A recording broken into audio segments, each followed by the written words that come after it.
Hello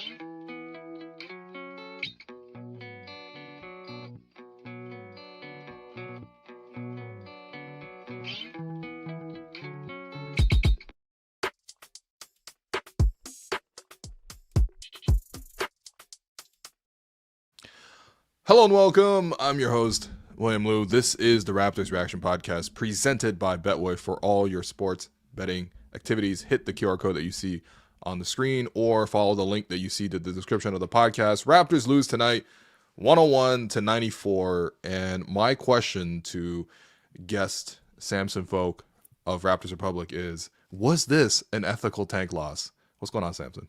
This one felt less so because the game actually wasn't that good. A lot of the games they've played are really entertaining, and they actually play pretty well. This game was kind of a slog. You know what I mean? Yeah. Not having Jakob there as the hub, the ballast for so much of what they like to do offensively made it truncated and messy. And they defended pretty well. They obviously got down the stretch through some of the Nets' pet actions, but sure, I don't know if I consider this ethical tanking. But I guess it's just like you lose and it's close. Is that well enough? They ended up losing by 7. Which for a team that had the lead in the fourth quarter at home against the Brooklyn Nets, who obviously have began sort of their teardown by moving Dennis Schroeder.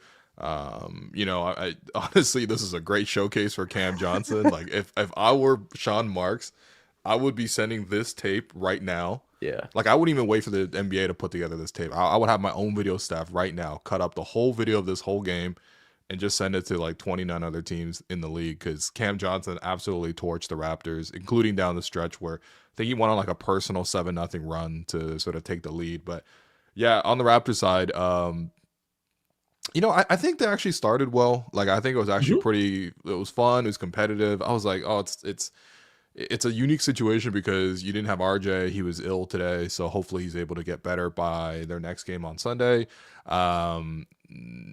Obviously Jakob, it looks like he's avoided serious injury, at least with the groin, because like he did slip on that wet spot in the Chicago game, and they're calling it day-to-day, so that's good, but we'll see sort of how long that takes. But it was a unique situation. Raptors were able to start their youngest starting lineup in franchise history. That's thanks to friend of the program, Joseph Gasharo, who pointed this out. And yeah, I mean, when you have Ochai Agbaji 24, Scotty 23, Mobo 23, Grady's 22 or 21, and Jacoby Walters 20. Like that's actually pretty exciting. They actually came out and played like it was fun for a bit, and then this game just like they just fell into these lulls, and then down the stretch it was like, come on, it's the Nets, and they still couldn't really get it done. We haven't talked in a while, but I guess my general question is like, do you at all get discouraged, or do you feel like people have like gotten a little bit sick of this sort of like dangling the carrot and then pulling it away and then being like, wow, this is ethical loss?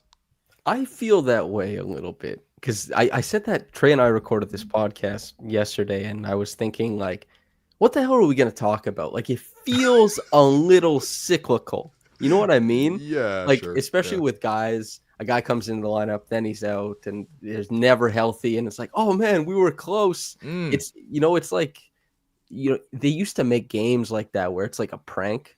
Where you fall, you have the mouse and you go up and it's like a jump scare at the end. It feels like we're in one of those with the Raptors. I guess some people like jump scares though, The jump scare is Cam Johnson looks like Kevin Durant against you, which we can sort of break that down. I think for me the positives are that first off, obviously Scotty was able to return to the lineup, so that's good. Obviously it hurt his ankle. It looked pretty bad. He was in the walking boot for a bit, but then obviously that's like less than a week ago, so he's already back on the court. That was nice. Wasn't his best game, wasn't the most aggressive, but at the same time, it's just good to have him on the court in general. Let's start at the end, because I think the one common theme, if you were to look for one for the Raptors, is just like close games. Raptors are, I would say, generational jokers. Like it's incredible. I've seen them lose so many different games this year. A lot of games have been closed out by RJ. He wasn't available today. And yeah, I mean, what did you make of the Raptors' efforts to close this game? Like, why did they go so cold on offense, and why could they not stop Cam Johnson? Yeah, so on offense, I saw tweets about this. People were frustrated with, seeing Scotty ISO, and they thought that that's Darko's design. But like the truth of the matter is the Raptors ran some of their favorite actions. So like they ran Spain pick and roll, they ran 77 shallow, they ran plays that work. But when it's Scotty at the top, what a lot of teams do is they just switch because they know that's what they want to see. And if you're going to have an offense that's led by Scotty Barnes, you're going to face a lot. And that's what the Raptors have right now. And without having RJ as that wrinkle to go to for initiation elsewhere, they just went under. They did push switches. They just maintained to keep the play in front. And Scotty went like 1 for 4 on when those plays broke down. It kind of at that point, you can design whatever you want. But if you want on Scotty's hands, you have to make peace with the fact that he's going to have, I guess, an opportunity to score in isolation. He scored on the one. Everybody, Alvin Williams on the broadcast is like, I like that.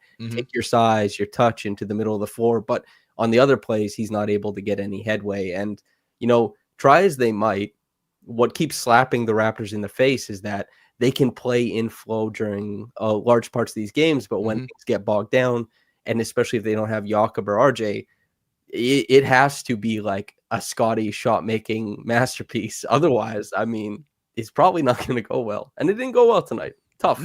No. I think like again, like no one's going to overreact. Like everyone at this point is like they're 7-21. Like this is like more often than not the result that you see with the Raptors in crunch time. If you're honestly at this point, if you are still falling for it, like you are Charlie Brown, like missing the football. Like it's just, it's coming. Like the Raptors get into a close game and this is what happens. In terms of, you mentioned the sort of, I guess, the Scotty Barnes shot making. Is that a bit of a concern for you, maybe for the team as a whole, that like there isn't really that like give the ball to this guy, clear out, and sort of, I trust Scotty to make decisions, especially with passing, but like in terms of the shot making and everything like that, I mean, it just doesn't feel like the Raptors have like, I don't know. I mean, 2019 is like it feels like a dream, really. Like, wow, we don't have 2019. Yeah, we don't have anybody from that starting five. But what I mean, like give the ball to Kawhi and be able to execute. I don't honestly worry about that because I don't know how many teams have that to begin with. And the thing, like, it goes to Scotty. And do I think Scotty is that type of guy who like closes it down at the end of the game? Not right now, he isn't. And then secondarily, it's really hard to develop to be that guy. I mean, maybe he does, great, but I wouldn't hang my hat on it. But Scotty is like a uber positive player. And if you don't find that scorer, Scotty gets to try it for many years. Maybe fans become resentful because it's an ill-fitting position. Who knows? But like, didn't this just happen to our last 6'9" forward that we played through with Pascal? Exactly. Remember when people started flipping on him because of the Boston series and the bubble, and then the following year when he had back-to-back spin moves that spun off. It was tough. Against Wiggins and then McDaniels, maybe I can't remember. It was against Portland too. But maybe Jeremy Grant. Scotty will get shots at it. Maybe it goes well, maybe it goes bad. But like, every team is kind of looking for that guy. There's a reason Kawhi was such a revelation in those playoffs. Like even Steph in the finals has had trouble being that guy, Yeah. LeBron was won an MVP. We are talking about December against Brooklyn. Like I mean, I would love to get back to the finals and lose, but yeah, maybe I'm going too big with it. But yeah, I don't know. Scotty gets to try these things. They're 7-21. It hasn't looked good yet. And we'll see if it ever looks good. Is this one of those games where you look at it and you're like, I wish we had a 6'9" shot maker who makes tough shots exclusively? No, I like. Oh man, there was enough. I think you probably saw it too. Like there's enough conversation. There was enough tape. All the Pascal stuff. I think it just like it hit fever pitch and then it dissipated and like that's all good. But like, would Pascal, and I really like Pascal, one of my favorite players I've ever covered, but does him on a max contract on this team solve anything they're trying to do? No, I'm talking about Ace Bailey. No, I'm talking about like when you watch a loss like this, can you like immediately like, okay, I'm a little vexed that like Raptors lost again. Maybe I'll just click on YouTube and like watch some highlights of some like 17, 18-year-olds who will like magically save us. Like, okay, Dylan Harper gets 2 feet in the paint. Dylan Harper will get 2 feet in the paint. Like, you want to do this cute little switching thing against him? You want to like collapse the paint? Like, then yes. At 6'9" shot maker. I thought you were making a Pascal joke. No. I mean, at closing time, Pascal. I mean, Yeah, it's the same issue. Like you mentioned, it's hard to find. I think what happened tonight was kind of like on both ends. Raptors are really struggling defensively too. It feels like they start losing their confidence in certain ways, and they start acting sort of out of character. Like for example, after I think Scotty shot and missed a shot. Actually, there was one play where he was kind of isoing, and then he swung it to Jamal Shed in the corner with like 5 seconds on. It's like that's a grenade, man. Jamal's like, I'm out here to play defense. Like maybe get a loose ball. Like, why did I get this? Okay, why do I have the ball? Then he shoots the ball. Obviously he misses. Then Ochai tried to like chase down the offensive rebound. And he like pressed all the way into the corner, doesn't get the loose rebound, and all of a sudden the Nets are on a 5-on-4 break. And just that momentum alone was able to get Cam Johnson open on the wing and then a swing. You know what I mean? Like so many things are preventable. And I feel like they sort of rolled over the mistakes on offense into the mistakes on defense. And then of course you had things like, you know, Jamal Shed like one-on-one in the post against Cam Johnson. Like to be honest, I would love to see like even just a little bit of a double team, even maybe even switch up a couple things on defense. Like the Nets, for example, out of every timeout went to zone. And that kind of like flummoxed the Raptors at times. Although they did get one really nice play with Kelly throwing a lob to Ochai. But like ultimately that was sort of like their curveball. I feel like the Raptors don't really throw that many curveballs. And like if you get down to crunch time, there isn't like like a coaching surprise that like gives them a small edge. Again, because we're talking about like 1 or 2, 3 possessions. Like I feel like momentum just like completely was lost on the Raptors' part, and they didn't get it back on offense or defense. Yeah. A lot of the counters that the Raptors have used this year, like Scotty is obviously the multi-purpose, most impactful player on the floor, but when they needed a bucket, RJ has been the most dependable. The RJ Yak pick and roll has given them actually a lot of late game buckets. And then defensively, per the numbers, Davion Mitchell is their number one guy to throw on other great players, number one options. Synergy just released a stat about it, and Davion is uber successful. If you want to apply that pressure, if you want to throw a curveball, Davion, as much as he struggled at other aspects, he provides that. They just didn't have their guys, that's kind of the season. Right. We haven't seen the guys really. There it is kind of a moving target, because it's like is actually. I actually don't mind it. Like I'm not like so much like heads need to roll for a season like this, because like let's be honest, it doesn't, right? We knew what it was coming in, and it was pretty explicitly said, without sort of getting fined. But like, at the same time, it's like it has been a moving target to sort of pin anything on this team. It's like, well, they haven't had their guys, and then it's like, well, they're tanking. Well, while they're young, and it's like, well, I was like, okay. So talking about the basketball itself is just difficult. Okay, so. I think in terms of the good stuff, I actually did like, outside of I guess the fourth quarter, and then obviously they couldn't close it out, but I actually liked the way this young team started. Like again, like the Raptors started their youngest starting 5 in a game in franchise history, which I think was really cool. And I kind of liked the design of it. Like it was a little futuristic. Obviously, a lot of these guys needed more seasoning, but Scotty and Mobo as your front court players, Mobo as your small ball 5, which I think is the position he's most comfortable. And then you had Jacoby Walter, then you had Gradey Dick, and then you had Ochai Agbaji. And all 3 of those wings were really aggressive, looking for their shot tonight. And I can't believe I'm saying this, but Ochai Agbaji was probably the most aggressive out of those 3. Let's start with Ochai, because this is actually one of his best games of the season. For me, Ochai ends up leading the Raptors with 20 points on 8 of 16 shooting. Aggressive Ochai Agbaji, man. What a world we live in right now. He continues to make the game easy for himself. And the cool thing about this game and why it's so special is that I think when we look at Ochai in this game, he kind of ratcheted up his usage in a way that the team, they needed it. And also with the zone curveballs that the Nets kept throwing at the Raptors, he becomes more and more important. He stretches his game above the break a little bit more in this. He's driving off the catch a little bit more often. He sees that the Raptors are more limited in how they're able to create offense, so he shoulders more of it himself, and he's pretty damn efficient. Like, that was all really nice to see. 20 points on 16 shots? It's not like the craziest night. No, it's not as like, oh my God, 67% true shooting on 11 points per game. Ochai, like low usage God. But this is good that he's able to ratchet it up. That spells, if you're looking for silver linings, indicators of the future, and Ochai, what he'll be able to do is being a little bit more flexible in where he gets his shots from, making sure that, yes, he scores in transition, but attacking the rim in the half court, shooting above the break, like that kind of stuff. Aces. Perfect from him.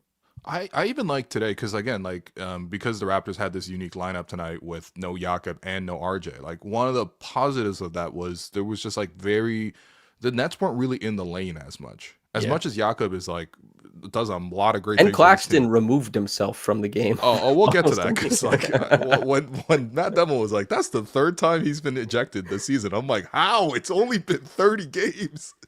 Well, we'll talk about that in a second because that guy's just a little wild. Um, but yeah, with Ochai, I like that. Okay, there was a little bit more of a gap in the middle, and he like decided to drive the ball. And I often feel like with Ochai, like he's the recipient of catching and shooting, where other guys are sort of setting him up, or he's making a cut, and he's like kind of like doing half the creation, maybe more than half with the cut, but like it's still like catching the defense napping, or it's like in transition, and all these things are really good. Like to be clear, those are all really good, and he was converting at a good rate. But I like today, like him putting the ball on the deck and like creating a little Yeah. bit of that momentum. Even probably for me, the play of the game where Ocha ended up finishing this play with a catch and shoot three in the corner. The play started with the Raptors are bringing the ball up, and again they're space five out, and they got Mobo who throws a cross court pass to Ochai in the corner. The Nets were kind of like tilted to the other side of the floor. Ochai drives it right, kicks it out. He draws two players on the drive, kicks it out, goes back up to Mobo. Mobo swings it over to Grady. Grady with a beautiful up fake lifts his defender. He drives into the lane, collapses another two Nets players, swings it back out to Scotty, who then swings it back into the corner for Ochai. So Ochai ends up basically in the exact same corner, but because of the fact that he put it on the floor the first time, and then obviously the other two players were able to sort of like coordinate with each other to sort of like draw even more rotations, that eventually led to Ochai getting the most wide open three. And like, that stuff to me is just like that's a sign of Ochai being more confident, and I kind of just want him to be this level of aggressive like more often, and maybe it's not as possible when there isn't like five out spacing, but I liked Ochai making those reads today.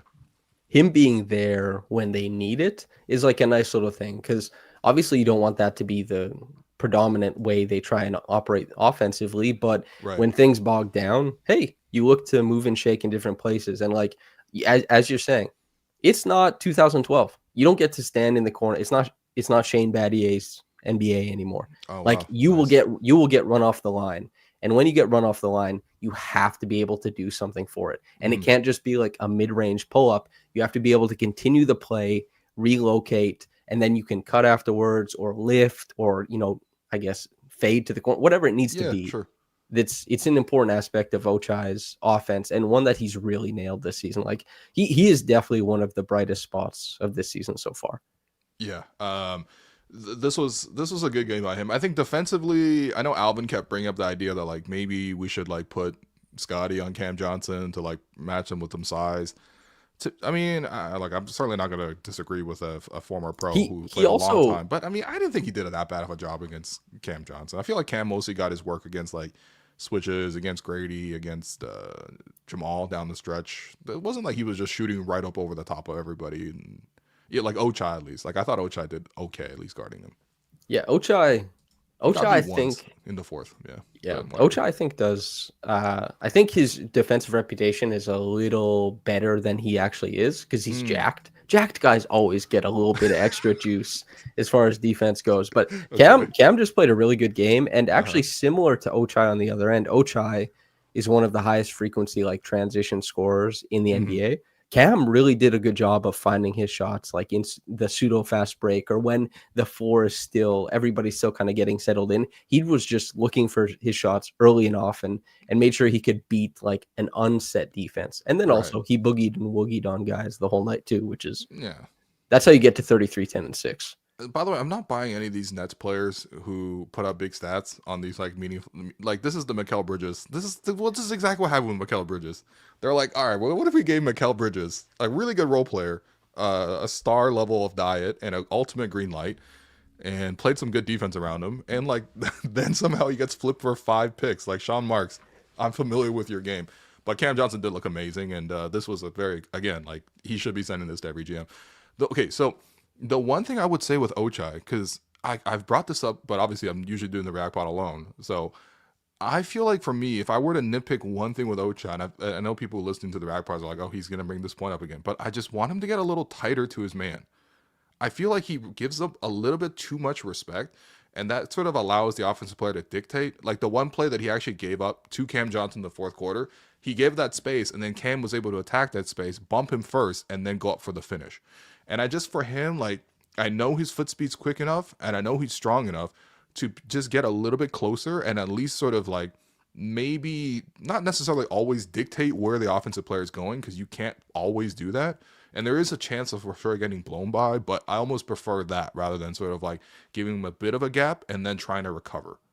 I think if Jamal Shed and Ochai did like polymerization, they would have the right space Okay, of yeah, defending. Because Jamal right. oftentimes will get up on a guy's hip and then they'll put him Always. behind the Yeah, play. And Ochai, as you say, he does give space. he And I think does. Yeah. that's he does give space. And that's some defenders from a very early age, you were either trying to be a playmaker or you're trying to be like a guy who contains.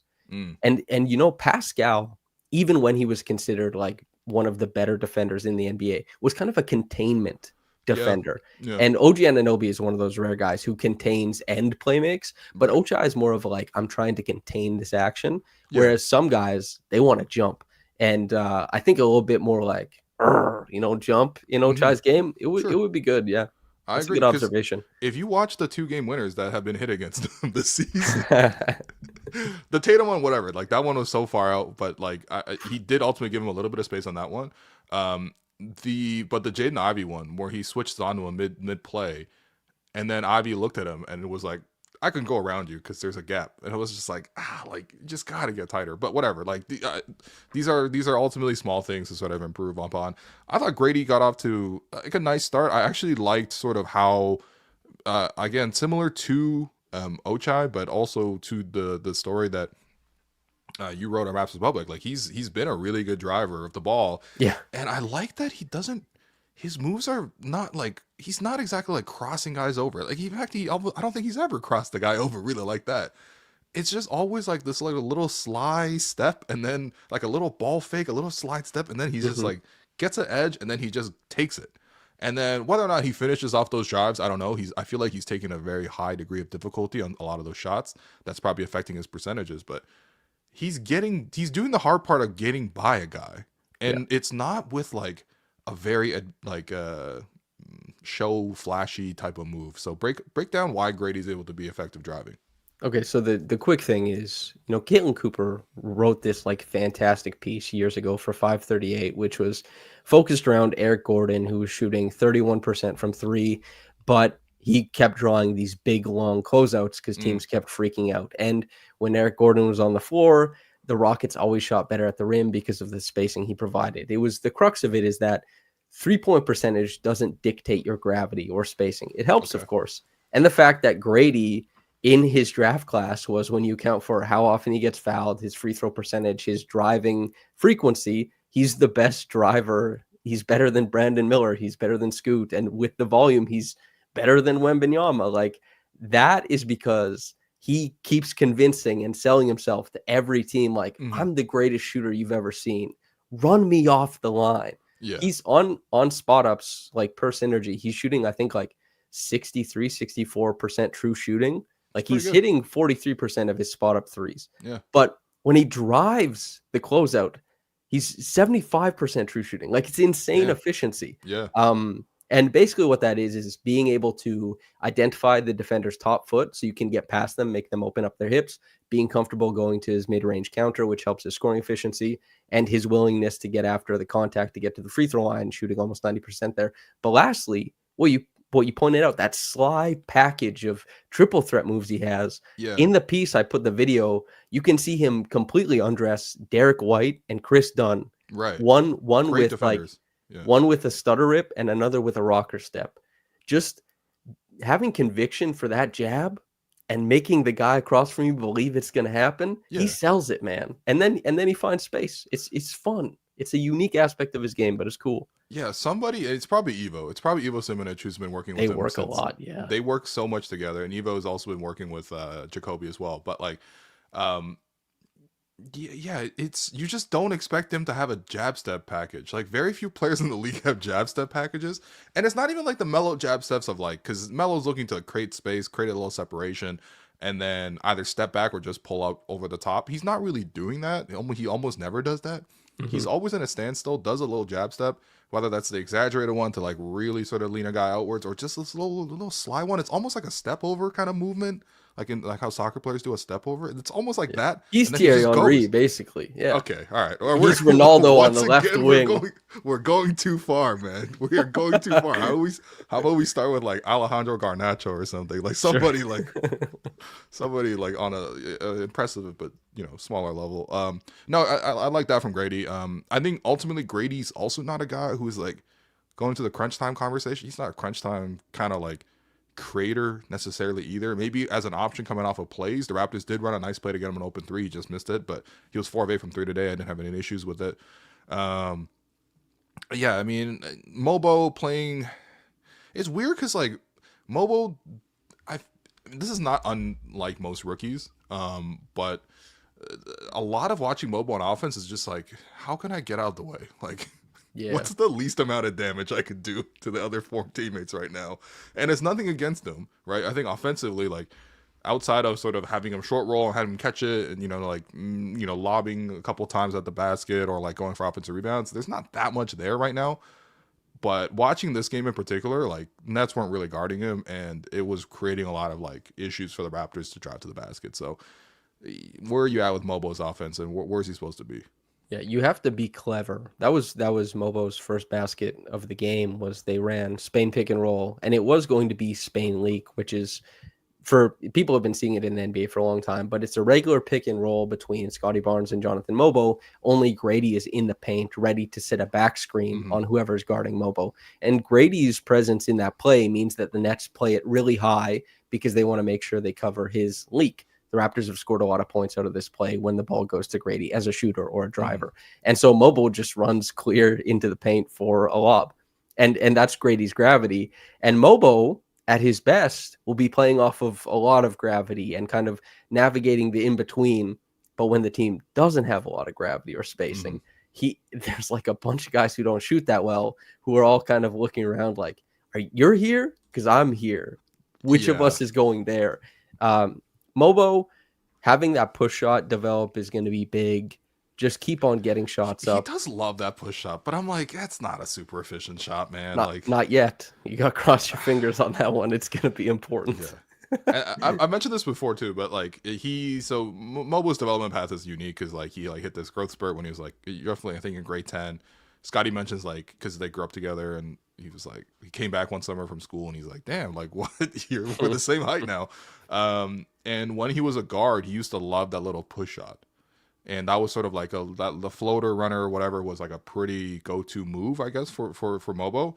And I think right now it's similar to most of the rookies because I think the next point I was going to bring up was Jacoby was just like knowing sort of what finish to try to pick and go to is like a big part of it because it's not like these guys can't do it. Yeah. Like he can't go to the basket or he can't hit a floater, but like it's just like picking the right finish at the right moments. Ultimately, that floater is like a counter, though. That's like that's not gonna be the go-to shot. I mean, I don't know. Maybe it'd be nice if he developed that Jakob push floater, but I mean, Jakob's push is I mean, he's pushing P. Like that's actually like a sick move. Only him and Hardenstein, I feel like, have that as centers. Oh, I guess Jokic too, but that doesn't. Rashawn Holmes back in the day had a nice one too, but halcyon days. Yeah, Mobo, he was like the king of dunks in college. He dunked everything. And OG was like that too. And then OG, I remember one of the first pieces I wrote for Raptors Republic, even back when you were still doing the React Pod there, was on how OG was dunking a similar percentage of his shots to Giannis Antetokounmpo. So maybe Mobo being able to translate that is just like more of that gym work, being stronger down low, being able to maintain his base so that he can dunk. But the truth is, OG got to do that stuff because he was working off of cuts and he was dunking against like forwards and stuff like that. It is interesting to think about Mobo as like a small ball 5 in that he loves working out of delay action. He's so mobile defensively, but also he doesn't have the finesse that a lot of small ball 5s have. So it's kind of like, and he doesn't have the requisite shooting, the Draymond Green insurance clause to like help facilitate all of that. So he's stuck in a difficult spot right now. Nesta in chat was asking about like what type of development he needs, and that's a tough thing to answer. I think it's hard to chart a course. Yeah. I'm pretty happy with him defensively. It gives the Raptors a lot Yeah, of switchability. That's all good. I think that he was definitely a positive on defense, but on offense, the thing is, I feels like they kind of want to do some of that stuff with Scotty as well. They kind of want to do some of that stuff with the centers like Kelly and Jakob, and that's where for me, like, I think I actually asked Darko at practice like yesterday, maybe was it yesterday? Damn, I can't remember what happened yesterday, but like, I was just like, yeah, what's the difference? What's the difference for him when he's playing 4 versus playing the 5? And like, I think there is like, because there's just a huge difference. Like, it feels like when he's the 5, he's like, okay, I kind of know what I'm doing. When he's the 4, he's like, what the hell is this? And I have to take a bunch of threes. And yeah, I mean, like, he took the threes today, which is good, but ultimately he's not that strong with 3-point shooter just yet. I feel like there's a lot of like even learning how to catch, prepare the shot, everything like that. Jacoby's interesting because like I know he hasn't shown you that much yet, but I love his game. Like, even small things, like one play that he created for Scotty just by flipping a screen last second, and I'm like, how many rookie guards know how to flip a screen and like when to do it and sort of how to get his guys open? That was really nice. There was the finish that he ultimately got blocked, where there's a kick out to him and a guy closing out to him, up fake to draw to like lift and actually bring the closeout to him, drives, Euro steps, and then switches hands midair to try to like go with the right hand, which is probably his dominant hand. Unfortunately, he should have just not switched hands, because if he just went with the left, there was no shot blocker on that side. On the right side, Cam Johnson blocked him. But I'm like, again, there's just a lot of craft that goes into what he does. Like, he's a very thoughtful scorer, and I think sometimes when you're driving, especially, but maybe just in general attacking as any sort of scorer, you need a level of like creativity. Like, you need to know ahead of time, you need to pick your finish like you would in soccer. And like, I feel like he's actually quite thoughtful in how he picks his finish, and whether it's an up fake, whether it's like a, I'm going to go strong through the body, or I'm going to fade away. Like, he does a lot of that stuff. He wasn't efficient tonight, but I like so much of his game.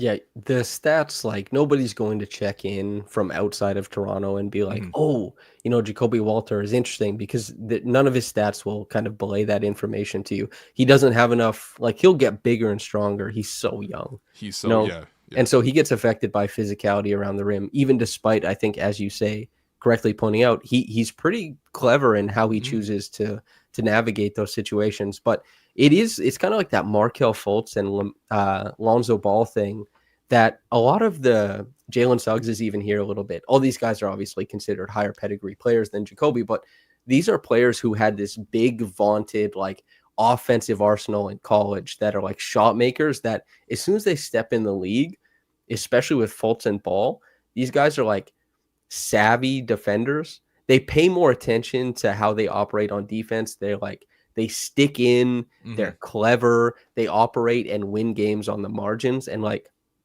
Jacoby hasn't shot the 3-ball well at all. Even on his unguarded threes, he's shooting like 20, 22, 23%. It just, you believe in the shot or you don't. It's fine at this point. But he's navigated the floor in such a savvy way that it's like, you were a guy who just took insane shots. You were basically college, like Orlando Magic Terrence Ross for Baylor last year. Yeah. And all of a sudden he's a savvy guy who is doing all the in-between stuff. It's very intriguing, because there's still that ceiling of being a shot maker that could come through. I agree with you completely. I think he's a really fun player to watch. Yeah, I think a future version of this team, and this that might be like 3-4 years, but like Grady zooming around doing his stuff, Grady having the zoomies, and then Jacoby with his sort of like slithery in and outs, like it's and then obviously somebody sort of in the middle there, probably Scotty, but like even a Mobo, for example, when he's sort of more rehearsed as sort of this small ball 5, like I liked how it looked, and I liked that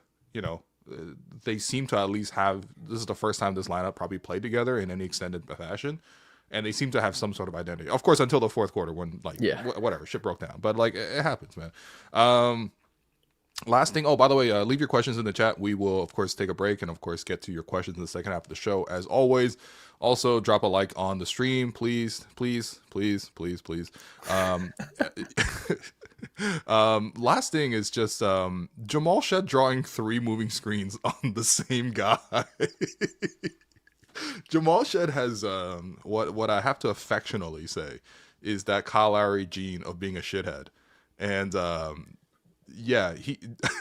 I know Dayron Sharp was so pressed because Jamal Shed literally drew 3 moving screens on him. Yeah, I love Jamal, man. Just the driving kick, hit guys for open threes. He obviously can't really score that well right now, but he wins you over with his shithead activities.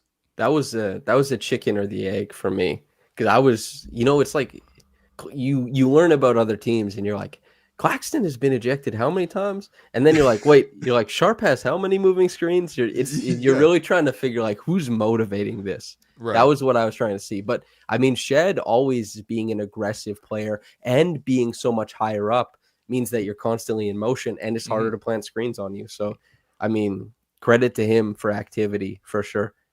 He also knows how to flop, which is a Yeah, key that's key true. skill Yeah. of like not just selling the contact, because you have to almost sometimes exaggerate and showcase the contact.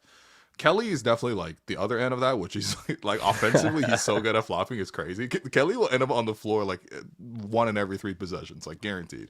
He's got a good face too. Like, Yeah, it's the long nose and everything. He looks exasperated. His hair is floppy. yeah. I've always felt like having a lot of hair is actually an advantage. That's a In wrestler basketball. thing, isn't it? Like that wrestlers have like long Sure. hair, so when they hit the mat or when they get hit, it's like Mm. whooshing everywhere. Yeah. Blake would know the answer to this. I don't know. Yeah. Well, unfortunately, I'm no longer allowed to talk to Blake.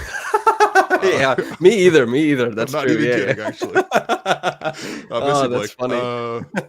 Yeah, last thing, Nick Claxton getting ejected. So, in this game, so he's on the fast break, and I forget who fouled him.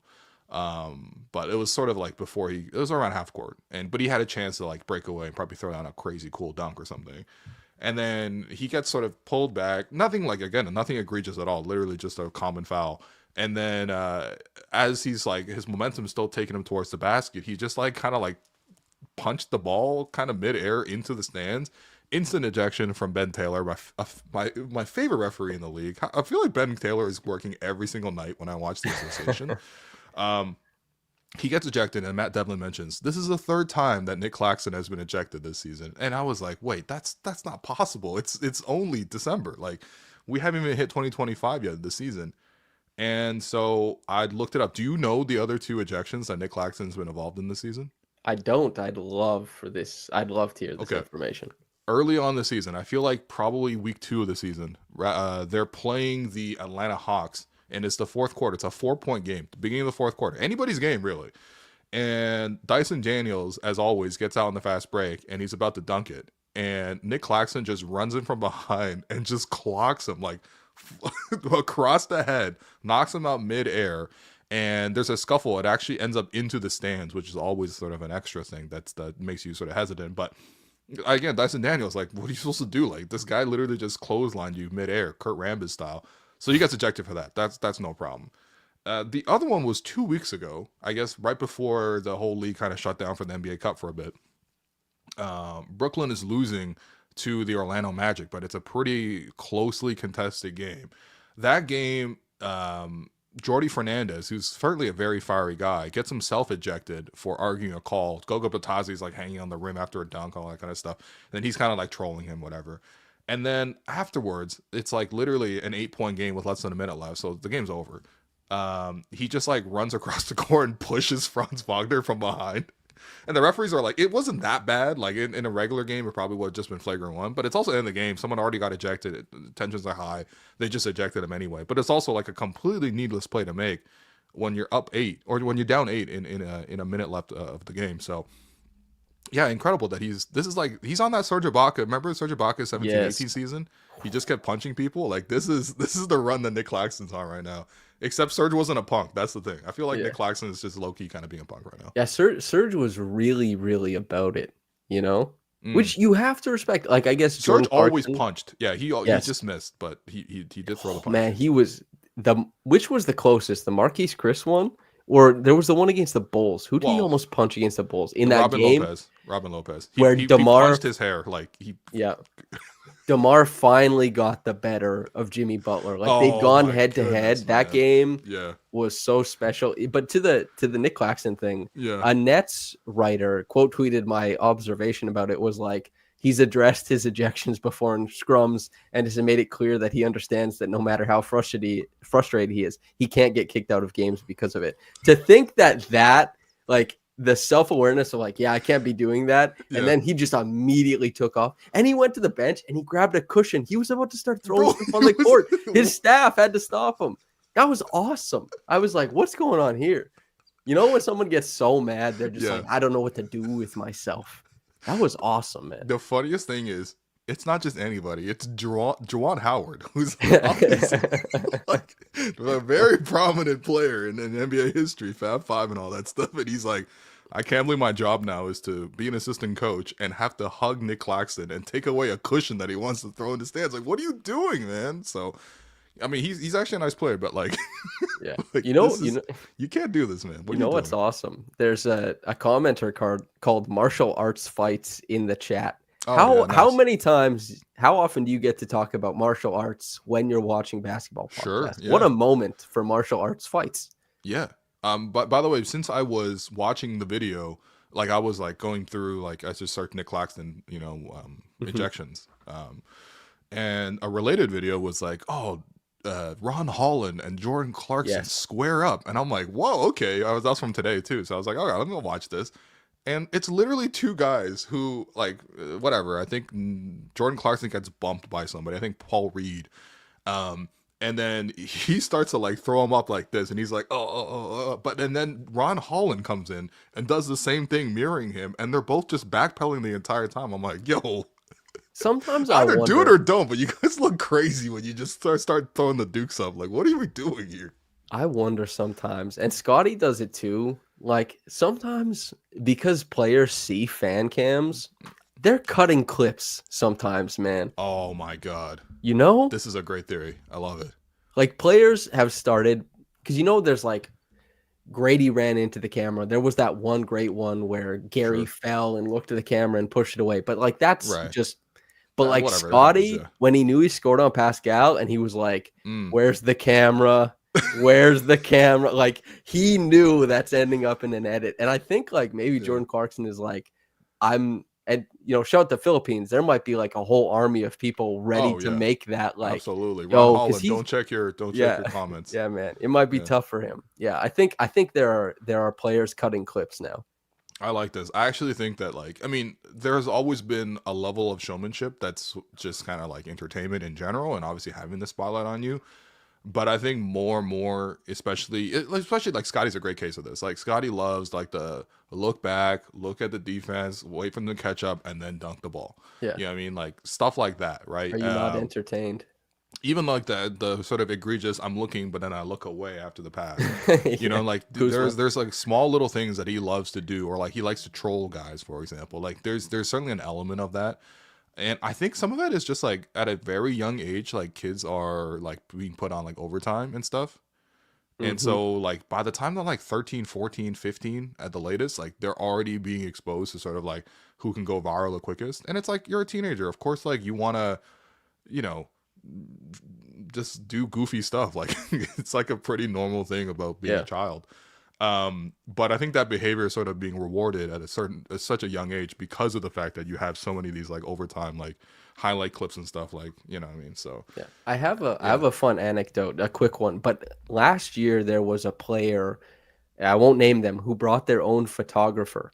And I knew that because the photographer was like, where do I sit? What am I doing? And I was like, oh, like, who are you here for? And it was for that player. And when I was watching that player in warm up, the warm up felt like OD.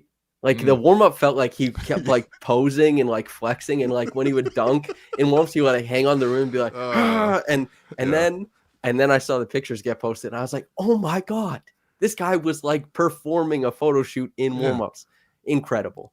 But this is the thing though, like even 10 years ago was not like this, where like No, you're always no like shot. on, you know what I mean? Yeah, Like yeah. there's a red button on somewhere and you're being recorded and you're being broadcast. Like it's almost like every person now is like to some degree in their version of a Truman Show, and it's just like, I guess Truman Show you're not technically aware, so this kind of breaks the analogy. But my point is like we're always kind of like on and performing, Hmm. and to an uncomfortable degree. I'm like, if I'm just hanging out with my friends at a Friendsgiving, and someone's like filming me for a TikTok, I'm like, what? Like this is It's a weirdly apersonal experience in a human sense. performer and viewer have melded into this thing that is us now. Yeah, Yeah, right. Yeah. So anyway, that's a basketball.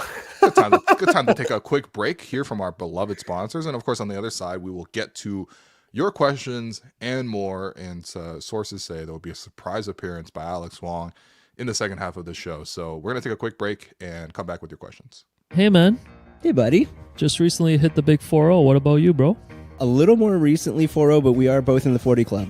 Let me tell you, man. Being an adult really comes with its share of challenges. Definitely. I think both you and I are homeowners, and I think we're both also dealing with mortgages in life. Yeah, man. Mortgage rates, choosing the right terms, dealing with paperwork. It can be really overwhelming, I still don't know how that works. Well, listen. That's where our friends at Dominion Lending Centers come in, man. They make the whole process simple and stress-free. Whether you're renewing your mortgage, hunting for the best rates, or if you just need advice, they're here to help, bro. You know what? I am looking for that advice, and I think that's why I'm going to visit www.dominionlending.ca. Yeah, man. www.dominionlending.ca. Take the guesswork out of your mortgage and step into financial confidence with our friends at Dominion Lending by our side. All right, and now it's time for the Tangerine Fan Inbox. Tangerine is the official bank of the Toronto Raptors, foundational partner of WNBA Canada and the NBA Canada. And of course, not just fans of basketball, they're fans of basketball. They're fans of fans who have their own nickname for each guy in the starting five, or fans who stand 5 inches from the TV all game, or fans who can recreate every player's layup package while sitting on the couch. If you're hearing this, there's no doubting your commitment. Fans like you are at the heart of what makes this game great. So this year, for the Raptors' 30th season, Tangerine is turning the spotlight from the court to the stands and celebrating the way Raptor fans support their team, because this is how we fan. To learn more, visit tangerine.ca/basketball. Shout out to Tangerine for being the official bank. Hello, welcome. All right, Alex, what do we have from the Tangerine Fan Inbox? The first one from Nesta. How many games or minutes of Austrian BBQ Dick, wow, will we see this season? And how will that impact how the front office makes decisions for next season's roster? So far we have 0, by the way, Austrian BBQ Dick, which is genuinely one of the worst phrases ever put together in the English language. I'll say this quickly. I have had to fight YouTube about getting, when I do like a focused video on Grady Dick, about getting it monetized, because they will demonetize because of his name. Oh, it's a thing, man. Okay. Wow. That's well, not where I was expecting you to go with this. I thought this was like a rights issue. No, it's just that they think that you're being like gratuitous about it, but you're really just saying a basketball player's name. It's which just is a why name. just call him Grady now, you know? Just Grady. Yeah. Yeah. Yeah. That's I feel like, to the spirit of the question, like, I would love to see how this team operates together, but we are actually really running out of time for that. Not that it would have changed too much about their approach to the trade down. Like, I never really thought that like Yak was actually going to be traded, for example, this year. Maybe if you got like some sort of knock your socks off package, like you got 2 firsts or something. But I think maybe eventually we got to see it. But whether or not the team necessarily fits together or not is it's important, but also at the same time, it's also just like everybody has a sort of a price, you know what I mean? And if someone meets a high price for Jakob, then unfortunately he's gonna go in this situation. But yeah, Walter White, when he's buying that apartment and he's like, oh, this is just a show home. He's like, what in this world isn't available for the right price? You know, that's what the Raptors need to trade Jakob Poeltl. Masai does walk around with a bit of a Walter White energy, so a little bit of a Heisenberg. Next one. Tala Umar asks question. Friend of the pod, Sam Vecini, broke down some film from Grady's game versus Chicago and his leap. If you watched it, how would you evaluate that video what that video showed in tonight's performance. I did watch it. Big shouts to Sam Vecini for being a sicko and like loving to watch Raptors basketball despite not being like employed to do so. And he pointed out a couple good things in terms of sort of Grady, what he's doing offensively. We talked a lot about that. He also mentioned that he's like Grady's not as bad on ball defensively, and that's where I probably disagree with Sam. I agree with Sam. You okay? All right. This is a well. I didn't watch the video, so maybe I'm being too enthusiastic. Wow. I've broken down film with Sam before together though, and he's quite good, so I can co-sign it that way. Sure, but anyway, go ahead. But defensively, I feel like we've talked about this before, but it's sort of like the fact that he's like pretty skinny around his hips, and so it's not that hard for people to get around him, and then he's not that strong to sort of fight back into position. Defensively, I feel like there are instances in this game, for example, against the Nets where he got caught ball watching, and that's sort of how Cam Johnson got open. He's not typically that bad. Obviously, he knows how to rotate, which is a really good thing. Raptors actually had lots of sequences tonight where they rotated pretty well defensively, just not in the last 5 minutes of the game. But yeah, I would still say that he is still very much, to me, you got to hide him on the weakest player type of guy.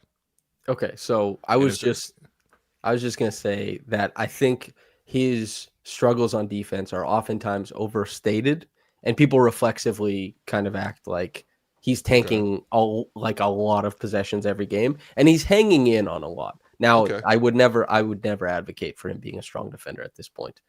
He's not even close to neutral. I don't think he's still a bad defender, but bad defenders are everywhere in the NBA. I think is that's my contention. I don't know what the hell Sam said. Sam's a good analyst, whatever, you know. Yeah, shouts to Sam Vecini. I think, is there potential to be the second worst defender on the floor? Yeah. Just depends on who's with him. Like if he plays with Kelly. I think he could be like the size, especially if he's playing the two. Like we've seen Tobias Harris have good defensive playoff series. But Tobias is big. He's strong. He's is as big for his position when he's 27, maybe. Grady's just long, but he's. I think he'll fill out. Grady, my theory with Grady is he got an extra 1.5 inches from his neck. He does have a long. Speaking from the tribe of long necks, I have a long neck. No, but Grady's is like two of yours, man. I guess that's neck talk. This is crazy. Yeah, that's funny. Neck watching is insane. But anyway, yeah, he's like a 6'6.5" guy, but with an extra long neck that gives him the 6'8". It's just like me. I'm like a 6 foot guy, but my extra large head gets me closer to 6'1", 6'2". No, it takes one to know one. All right, next one. Jordan, now that we've seen more of Jacoby, what do you think his ceiling could be? Samson? We talked quite a bit about Jacoby and like what he's been able to provide. As far as like putting a ceiling on it, I think I don't know if I see like an all-star. It's so hard to be an all-star in the NBA. The talent pool is so deep. Ceiling, maybe like a 1 or 2 time all-star. Although this, like, I understand it's cannon fodder, these types of questions. It's hard to just say this, but you sure 1 or 2 time all-star is like the ceiling, maybe? Okay. I think so. The make or break skills for him are obviously he's got to get the 3-point shot to like closer to a 40% rate. We know he's a good shooter, but obviously he hasn't done that so far as a rookie. It happens. We literally just saw it with Grady. The other thing is I want to see how he fills out. Right now he's sort of like wiry and sort of skinny. But if he gets a little bit stronger and things like that, he already kind of has that like calm on the floor game in between game that like or even in moments where he knows when to use it, that like feels very savvy to me. He seems to sort of know which types of shots to get to in the mid-range and stuff like that. So I think he already has like an offensive imagination that he just needs more of his like actual tools to get to, and those two things are strength and 3-point shooting at a high level. Ball handling, he actually looks okay. Like he's not breaking a guy down, but also at the same time he certainly knows how to like actually sometimes he's actually broken guys down or at least gotten the edge on people. His focus and concentration looks good too. He's had 2 chances now to make and ones on 4-point plays. Both times he's missed a free throw, but even just making a shot where you're getting fouled from 3 is crazy. And these aren't lucky too. He's like switching these shots and he's getting fouled. So I'm actually pretty high on Jacoby. I think maybe the style of player, Like, could he become like a Chris Middleton type? I guess he's, you know what I mean, like that type of player, young Chris Middleton before He's his knees smaller got for shot. sure. Okay, all right, yeah. Yeah. But to your point about like the navigating the middle, Mm-hmm. if he gets big, that becomes a lot more dangerous as well. And to your point about the handle, I think the handle is still pretty limited. And to kind of the last time I saw the second spectrum stats, all of Jacoby's blow bys this year, and he had a similar blow by percentage as Grady did. It's crazy that they track this kind of stuff, but none of his came from isolation. So he's still yet to like break a guy down on his own without a screen or without a long closeout. Right. And that kind of stuff, like he keeps guys on his hip. He kind of worms his way to places. He plays off of two in the middle. Those are great indicators because he's a good athlete. And eventually he will get that step on guys. It's just development in the handle. Yeah. Yeah. Also, that man loves an up fake, man. Actually, he does. I don't remember a rookie shooting guard for the Raptors who have loved up fakes as much as he does, but it's he and nice. Grady both. That's what I talked about with Trey last week, maybe, where we were talking about how the Raptors drafted two guys back to back who both are in love with the mid range, which is not common for guys that age coming out of the draft. You know, just carrying on DeMar's legacy. You know? Because I know a shooting guard in Raptors history who loved up fakes. All right, next question. Industrial guy sends in $13.99. Oh, that's sick. Always love supporting Will, Alex, and Jerome. Also Samson. Let's effing go. Appreciate the $14. Samson, when I see you at the arena, I'm gonna slap you like a percentage. Yeah, okay. I feel like you deserve this. That's funny. On Sunday, are you going to the Fred VanVleet return game? I'm not. Oh my god. Okay. All right. Yeah. Well, you probably won't see me till January. I really? think. Wow, yeah, what's probably going not. on, man? Just I think Lewis is going to Sundays. Oh, okay. Lewis or S? Yeah. Damn. Why do we have to share credentials? That's another question we can't Facts, answer on air. dude. Wow. Is that it? Is that it for questions? That might be it for questions, unless Alex puts another one on here. But yeah, okay, Samson, we appreciate you. If I don't see you before, I guess I won't see you then before the holidays. But you know, Merry Christmas. You're a Christmas. Likewise. You're a Christmas celebrator. Yeah, I'm gonna celebrate it with Trey. Actually, I'm going to his house. Gonna have a Jamaican Christmas. Oh, well, that's amazing. Yeah, that sounds great. Because I know, obviously, like your family's not based in Toronto and stuff. So hopefully, you're able to find family and find time to sort of relax and unwind. There will be at least a couple of days in between. Yeah. You're just gonna like watch all the Christmas games and stuff like that? Like, do you have a Christmas routine? You like a watch Lord of the Rings at Christmas type of guy? Like, I'm gonna watch Lord of the Rings Fellowship this Saturday, dude. Oh man, like people, I know they enjoy us talking basketball. There's an alternate universe where you and I have like a Lord of the Rings podcast or something. Yeah. I won't get too caught up on this because I could talk forever about this. But yeah, my family, we always watched like all the games. Like the games would be on at Trey's place. Yeah, maybe someone will. You guys watching like Timberwolves Nuggets though at like 10:30? Yes, that's real. Like uncles and aunts. Out at that point, man. Yeah, man. Good. They're drunk off mimosas. Everybody's sitting around like the TV's blaring. Yeah, but anyway, Merry Christmas to you and Alex and to Jerome and everybody who, however you partake in the holidays, listeners, viewers, all that good stuff. Thank you for having me on. I'll see you in the new year. I'll see you in the new year, buddy. All right. We're gonna drop Samson. And we are going to bring on Alex Wong. Alex, are you ready? Why are you in the dark, man? Oh, yeah. I forgot to turn my ring light on. Sorry. Shouts to, shouts to everyone who's already started to quiet quit for the holidays. Here, talk for 1 second. Okay, well, you're on camera, right? Like, where you just showing your chin to the camera. Yo, Santa Claus is here, though, so just want to let everybody know What's up, man? To celebrate, it's the 30th anniversary season. I know the Raptors had their vintage court going tonight. What were they calling it? Eras night tonight or something? It's the Eras tour back in Toronto. Yeah, like is that not a Taylor Swift copyright issue? So I think what's gonna happen is they'll have 3 select nights where they'll showcase the 90s, the 2000s, and the 2010s eras. So I think the 2010s era, the last one's gonna be like April 3rd. I don't have the dates on the top of my head, but like they'll sort of like throw this throwback courts, and I think they'll probably bring back a lot of former Raptors. Remember at the start of the season, we were like, I was like, man, I want to see 41 former Raptors brought back. They started the season well, but if they slow down recently. But I know they'll bring back like former Raptors. Like Terrence Ross has been on a press tour recently. And by that I mean he's done 2 interviews. Shouts to Lindsey Dunn. That was a really fun one with Terrence. But yeah, like Terrence Ross will be back from one of those. So like just bring back former fan favorites. It'll be cool. Yeah. So 2 Raptors year 1 alums, Elaine Kwan and Sharon Edwards, are actually giving away their tickets for this Sunday's game. Wow. Raps Rockets, Sunday, 6 p.m. If you got nothing else to do, they're 100 level tickets. We wouldn't put you in the Sprite zone. It's 100 level, 100 level or minimum, or possible MasterCard suite when we give away tickets. Yo, no, we're not making those promises. No. MasterCard suite is sick, man. Yeah, okay. MasterCard suite, that's for exclusives, but if how you guys want tickets, tickets, how can they get these tickets, Alex? I want to try to give it to obviously people on the stream. Just email me right now, info@stevenlebron.com. Once I get to 10 people, I'm just going to do a random draw and email one person back and give them the tickets. So just email info. Yeah, info@stevenlebron.com. Just, you don't even need to put no email subject, put tickets or whatever.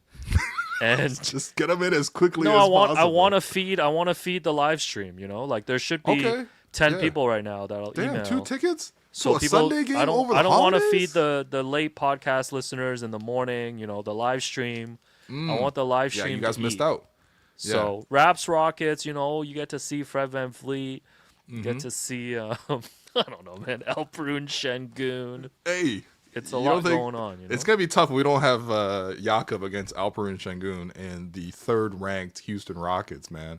Yeah. Tari Eason, Amen Thompson, those guys giving Scotty Barnes, and also what's his name, Dylan Brooks. Like it's gonna be crazy. Come watch Dylan Brooks. Yeah, info they're at gonna Steven be LeBron. harassing Scotty, man. Even info at StevenLeBron.com. Wow, I'm getting the emails coming in on my phone live right now. Yo, that's crazy. You guys are so thirsty. There's already like 5 emails. Yo, get them in right now, man. Yo, get them in right now. I want to feed the live stream, but speaking of, I love these giveaways, man. Speaking of the Brooklyn Nets, though, brother, they got to 11 wins tonight with their victory. Wow. And right now on Betway, even after trading Dennis Schroeder, their over-under wins are now adjusted down to 22.5 wins, which means they need to get 12 more wins the rest of this season to hit the over. And the odd on that is 2.00 odd right now. Sure. I mean, I know they're probably going to be trading maybe more pieces. I mean, I know they got like 4 Dorian Finney-Smiths on that team that they're probably going to trade. They got a guy in Keon Johnson. I thought that was Keldon Johnson the whole night. No. That's Deron Johnson, man. Yeah, they got this guy Martin or something. I don't know. Anyways. Yo, they got some guys on that I did not know. 22.5 wins. I still think with the way Jordi Fernandez has them playing, with the way that there are some other teams tanking, I think they're still going to hit the over on this. Really?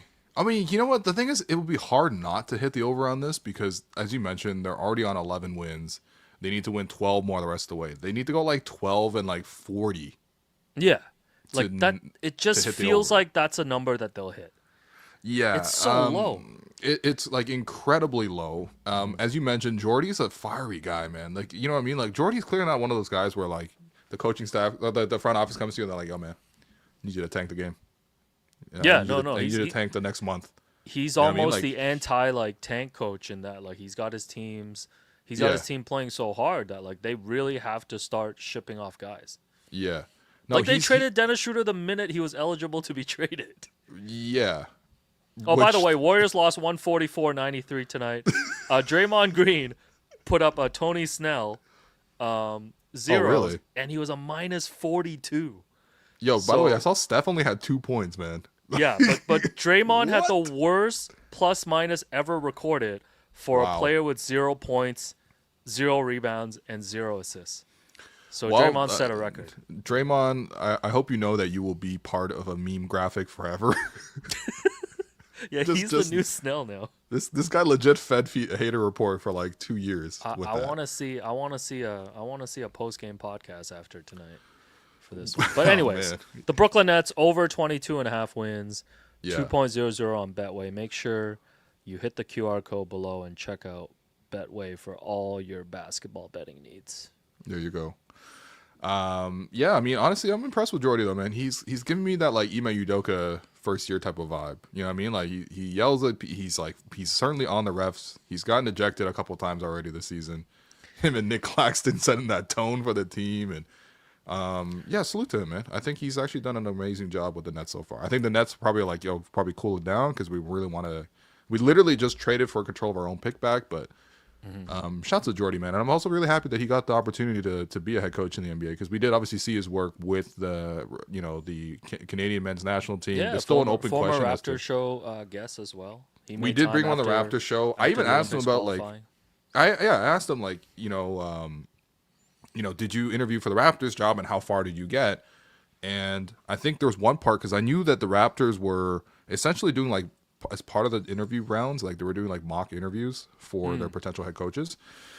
So they would like literally have a setting where they're like physically sat in that room, in that press room, and like reporters were kind of like lobbying questions of varying degrees of like hypothetical scenarios. And so I asked him if he went through that trial, and he was like, no, I didn't get that far. So I was like, okay, so I guess he wasn't like, I guess he just didn't get that far. But ultimately, like, yeah, he was. Yeah, he's a good coach, man, and I can certainly see how he relates to players. He fights for them, and he's pretty fiery, and congrats to him for getting the win. We'll see if he's future of Team Canada head coach. By the way, I think that's still probably an open question. I think even for him, he's undecided because it's like you got to see how much sort of like the coaching, the NBA side is going to impact things. We saw obviously with Nick, he agreed to coach Team Canada, but then he also stepped down, went to the Sixers, so. I guess I probably put it at 50-50 for me, but I would love it if Jordy continued with the program. He's a guy that I think it's like easy to sort of root and fall for that kind of guy. Yeah, shouts to Jordy, man. You got no thoughts? Oh, we got what's this? Jerome, Alfred if you're here, I'm Şengün? leaving, man. I'm trying to go to No. I'm just hanging out. Oh, you coming to Ossington? Of course. All right. What are we doing okay. later? I don't know. I'm waiting What for are we saying, the boys? message from you guys. I'm just I'm really definitely excited not about this Alperen Şengün ticket contest. I just wanted to tune in and did see you what email happens. Yo. me? You can win. I didn't email you. I can win too. It's eligible for me. It is not eligible for you. I've been Jerome, known to break a few unfortunately. things. Come on now. No, we don't do that. We have We integrity. don't do that here. We We don't do a lot of ever do giveaways and we're generous. We get this is ethical giving away. Hey, by the way, so speaking of the Houston Rockets, this is the kind of sickle. this? I'm This is rocking a new- my this is a new Alperen pod? Şengün. This right is the now. sickle shit that we be on. Okay, so we have a group chat, the three of us, obviously for the show. Yeah. And I know that like if you guys are talking fashion or you guys talking like vintage finds, I just don't message, or I'll be like, cool, Yeah. great, And when thumbs you guys up. talk hoop, it's going on. Oh, mute for when 48. we talk hoop is crazy. So we're just in there, me and Jerome at like 1 a.m. being like, yo, you seen this 2022, 2023 Alperen Şengün greatest post moves highlight mix? Or like I'll just be setting like Hakeem dominates David Robinson in 1995. This is Yeah. literally that meme with the pop-up message from your dad being like, "How's the job search going?" Hey, we're employed. We have jobs that we do. Oh my god! No, but we're sending crazy things. Yesterday, I think I set a new low or maybe a new high depending on your standard. But like I set a video of just Ben Wallace's first time guarding I watched Shaquille it. O'Neal. I watched it while brushing my teeth. I watched it after playing basketball with you. Oh, that's right. Yeah. Also, Yeah. me and Jerome also went to hoop yesterday. we went to hoop. We talked about basketball for an hour at Dairy Freeze, and Yeah. then we went back home to watch this video, which was, yeah. Ben Wallace kind of held his own, but Shaq, I'm not even talking about it. I'm not actually breaking it down. Oh, by the way, the funniest thing was Darvin Ham makes an appearance because he was Right on at the very end, the yeah. Washington Wizards at that time. Alex is like, bro, I was just trying to get out of this when chat. are we gonna talk about vintage? How many emails are we at, Alex? Oh, actually, I'm gonna just pick this right now, man. Oh, we got a winner? Let me Okay. do a random number generator. So Alright. Kevin Vincent, Vinzon. I'll reply to your email. Kevin, Get comment you those right tickets. now on the stream if you want if Yeah. you receive this and want this, because I think we need them to comment back, right? Okay. We're And gonna we'll- I'm gonna hand out the 3 stars. Come on, and, Kevin. And in the meantime, though, we'll see. Oh, there we go, Kevin. There Yo! Congratulations, Kevin. Kevin, I'll Congrats, hit you Kevin. back on that Ticketmaster transfer, man. Enjoy the You're game, getting man. 2 tickets. Go find a friend. If you would like to borrow an Alperen Şengün Houston Rockets Have jersey. yourself like a $15 foot-long glizzy when you're there, man. Since Yo, the by the way, tickets are free. can we talk about this? So the Glizzy or the Phoenix Chun-Chun? Suns. This is a new pod now. The Phoenix Oh, Suns no, not a new pod. have already made the Wait, broadcast free no, for no. people. Oh, yes. No. Save it for another pod later. Give us your awards. Okay, Yeah. fine. Well, anyway, long story short, they're giving $2 dogs. Yes. Like it's IKEA. Anyway, your 3 stars from this performance that we've stopped talking about. Ochai Agbaji is your first star, 20 points, 5 rebounds, 36 minutes. Way to be aggressive, Ochai. Love that. Second star, I'm going to give that to probably Grady, I guess. Grady had a hot start, but kind of cooled off as the game went on, but did a lot of good things in this one. 19 points, 6 rebounds, 2 assists. He's always aggressive. You don't have to encourage Grady. And then your third star, I'm going to give it to Jamal. Once again, I love Jamal Shed. Yeah, he only went 1 for 5. That includes some half-court heaves. I'm not going to count that against him. But to force 3 moving screens on one guy is just hilarious. This guy's calling fouls like Trevor Louis. Next one, we're going to have our Gerald Henderson award winner. Obviously, that's Cam Johnson for torching the Raptors. If anyone wants to trade for Cam Johnson, just please watch the highlight tape of this one. I feel like Brooklyn's going to get 2 firsts for this guy. He's just a really solid player. He's a little sneaky old. Like I think he's 29 now, but like, you know, in Savannah's words from earlier this week, yeah, he's a young 28. Yeah, he's a young 28. There you go. 28 is young though. So, and then of course, it's time for your most important guy. And all right, Toronto, listen up. If you're looking for the ultimate spot to watch the Raptors game and level up your night, you got to check out Greta on 590 King Street West. This place is next level. You got to think Mario Kart, Pop-A-Shot, all the classic arcade games that you love. But here's the thing, Greta's not just about the games. It's also the spot for pregame hype, postgame celebrations, or catching every bucket, dunk, and buzzer beater with you and your crew. Great food, cold drinks, a vibe that screams fun. Whether you're repping the Raptors or just wanting to crush your friends in Mario Kart, Greta is where it's at. Pull up to Greta where the game doesn't stop even after the buzzer. Yeah, your most important guy from tonight. Jerome, should I do a serious one or a jokey one? Yeah, we need to make a clip. Here's your opportunity to give your MIG to Matt Ishbia and go on your spiel about hot dogs. There you go. Wow, excellent producer. There you go. Most important guy for the NBA tonight is Okay, Ochai Agbaji. Most important guy in the association is Matt Ishbia for cutting the prices and just like making things the way they should be. It's like $2 for a bottle of water, $2 for a bag of popcorn, $2 for a hot dog. That's how it should be. Fans get gouged at every single turn. Going to the game, honestly, unless you're Kevin who won the tickets tonight, congrats again. You're like walking into a series of scams. Like, you know what I mean? Like everything is designed to squeeze the most money out of you possible. Maybe this is just how our society was designed in the first place, but I actually really appreciate the Suns for giving something back. Now, of course, the Suns are like, you know, the team is what it is. Like they're pretty good, but obviously they don't have a championship ceiling despite their star power, but at least give some concessions. Make it fun. Make it a good thing to go to the game. And like, it's just like how the Blue Jays do Looney Dogs. Like, it's a good idea. Like the Raptors, I know like you guys need the merchandising gate, and people obviously in Toronto have a lot of money to spend, but maybe even just once a month, a little fan day, something like that. Again, $2 for a hot dog, and for Scotiabank, you will legit need to pay $15 for something like that. So, Alex, just to manage to be on this. Alex, how many $2 hot dogs would you have at the Phoenix Stadium? Probably like around 5 or 6. Okay. You really gonna slam $5 like that? Yeah, I mean, I did that at the Clippers thing, didn't I? No, I didn't. I only had 1. No, but shout out to Matt Ishbia, man. More of these billionaires should be doing that. That's what I'm saying. Like Matt obviously does not. I can't take you seriously right now. I want to make a joke so bad about an Asian person, but you guys know who I'm talking about. Editing that one out. No, it's live. It's live. Yeah. Well, that's all good. So what are we doing on the pod tomorrow, guys? Oh, are we gonna preview it now? Yeah. All right. For Well, the real sickos who are literally here at 11:20. Okay, but we're closing the show after this one because Absolutely. I'm pretty sure that's it after there. So We'll see. we are continuing our series of championship react pods. We are talking about Game 4, Philly Raptors. Kawhi does the very miraculous, I wouldn't say miraculous, it's just a very great shot at the end, the fadeaway 3.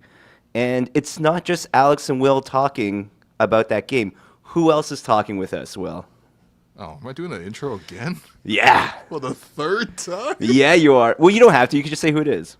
Out of UNC, wearing number 14, It's the money man from 3-point land. Danny, money green. Yeah, honestly, Strizzy, man, your job's hard, man. It is very difficult. Strizzy jokes, man. Yeah, we have Danny Green coming on, and it's such a great opportunity to sort of go back and sort of review that whole season. I actually just listened to the audio of it today, thanks to Jerome, but yeah, that was a really fun one, and I'm excited for everyone to see it tomorrow. So make sure you hit subscribe on the Hello and Welcome channel. That way you won't miss any of our podcasts, any of our content. Hit subscribe on YouTube. Hit the subscribe button on the podcast app that you're using. Leave a review as well. You know, if you're like, hey, I love these guys. They kept me entertained. Raps are 7-21, but they're here every night talking with us and sort of just like having fun and sort of bringing some sort of levity or insight into the game. Just drop a nice review, you know what I mean, for Christmas, for your boy, you know what I mean, for all our boys that you see right here. So for myself, for Samson Folk, for Alex Wong, for Jerome, for myself, Will, this has been the Home Welcome Podcast presented by Betway. We out.